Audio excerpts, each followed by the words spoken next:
Happy school के chairman हमारे बड़े भाई सुभाष जी,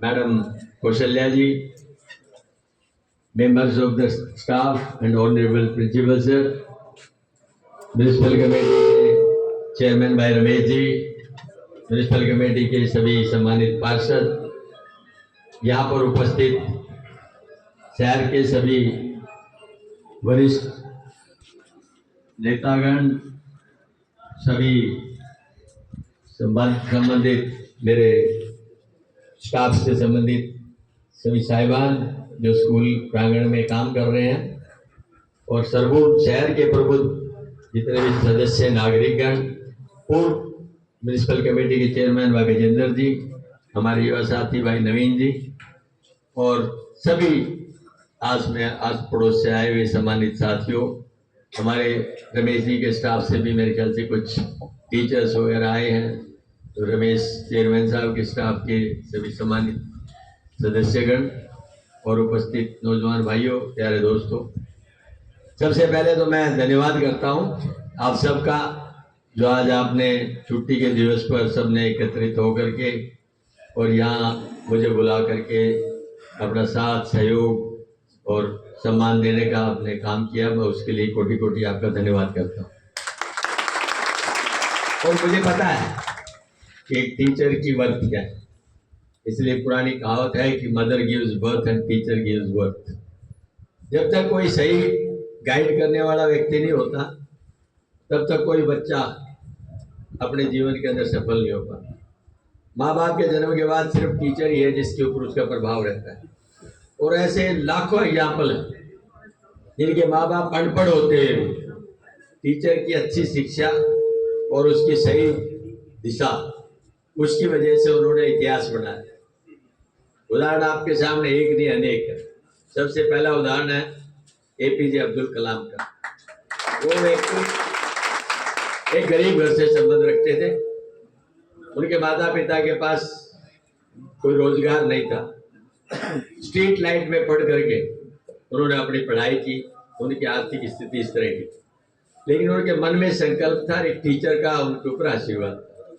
वो हमेशा उसको गाइड करते थे कि आपके अंदर कैलिबर है, बशर्ते कि आप उस पर ध्यान दो।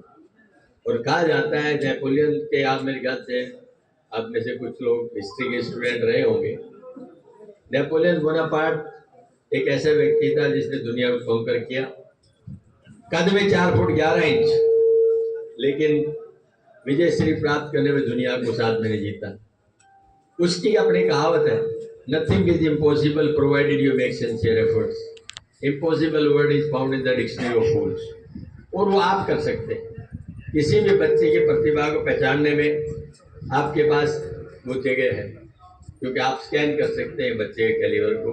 जिस बच्चे को आप पढ़ाते हैं, जितने बच्चों को आप वही संबोधन करते हैं, उनमें से एक क्षण के अंदर आप पता कर सकते हैं कि किस बच्चे में कितना कैलिबर है, और वहीं से आप उसको गाइड करके आगे तक पहुंचा सकते हैं। ये आपका वर्क है। जहाँ तक मेरा सवाल है, मैं हमेशा मेहंदीगढ़ के बारे में एक चीज सोचता रहा।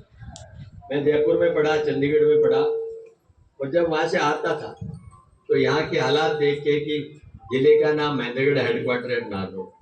पहली बात तो यही थी, शायद हिंदुस्तान में दूसरा जिला ही है जिसका जिले का नाम तो है वो हेडक्वार्टर है, कहीं हो। मेहंदीगढ़ पुराने सिटी की तरह से नजर आता था।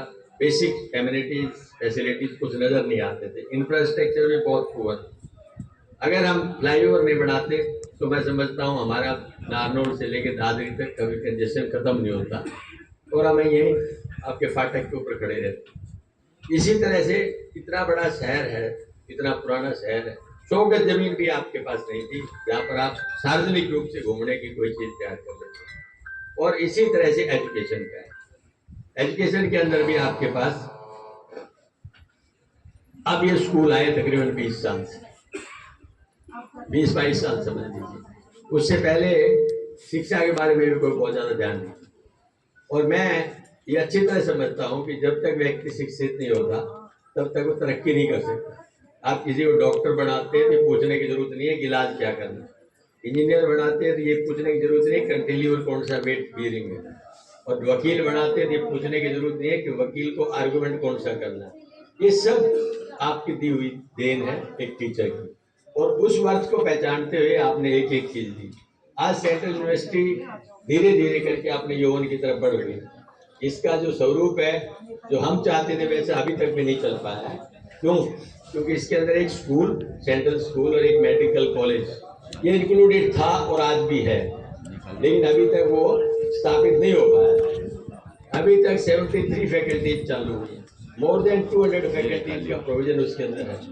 अभी तक तकरीबन 5000 के आसपास बच्चे हैं, 22,000 का कैंपस है। जिस दिन ये पूरा हो जाएगा उस दिन ये मान के चलो महेंद्रगढ़ का पूरे हिंदुस्तान में एक अलग से नाम होगा, जिसके अंदर कह सकते हैं हम कि this is the new Mahendragarh जो आप बना सकते। तो वो तभी हो सकता है जब सरकार की तरफ से कोई सहयोग नहीं। मैं आपको बताना चाहूंगा 10 साल में भारतीय जनता पार्टी ने, बाकी चीजें छोड़ दो आप, 10 साल में भारतीय जनता पार्टी एक विश्वविद्यालय नहीं लेके आई।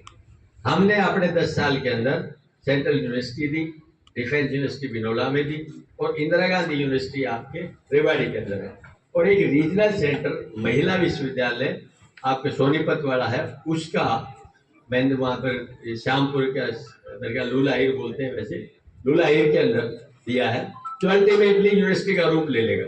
यानी ये 4 बड़ी संस्थाएं वहाँ दी। आयुर्वेदिक मेडिकल कॉलेज नागौर में दिया, इंजीनियरिंग कॉलेज आपके जैनाबाद में दिया।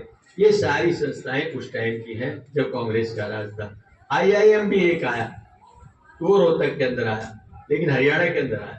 इस सरकार ने तो ये आने के बाद उनको ये भी पता नहीं था कि IIM ऑलरेडी चल रहा है।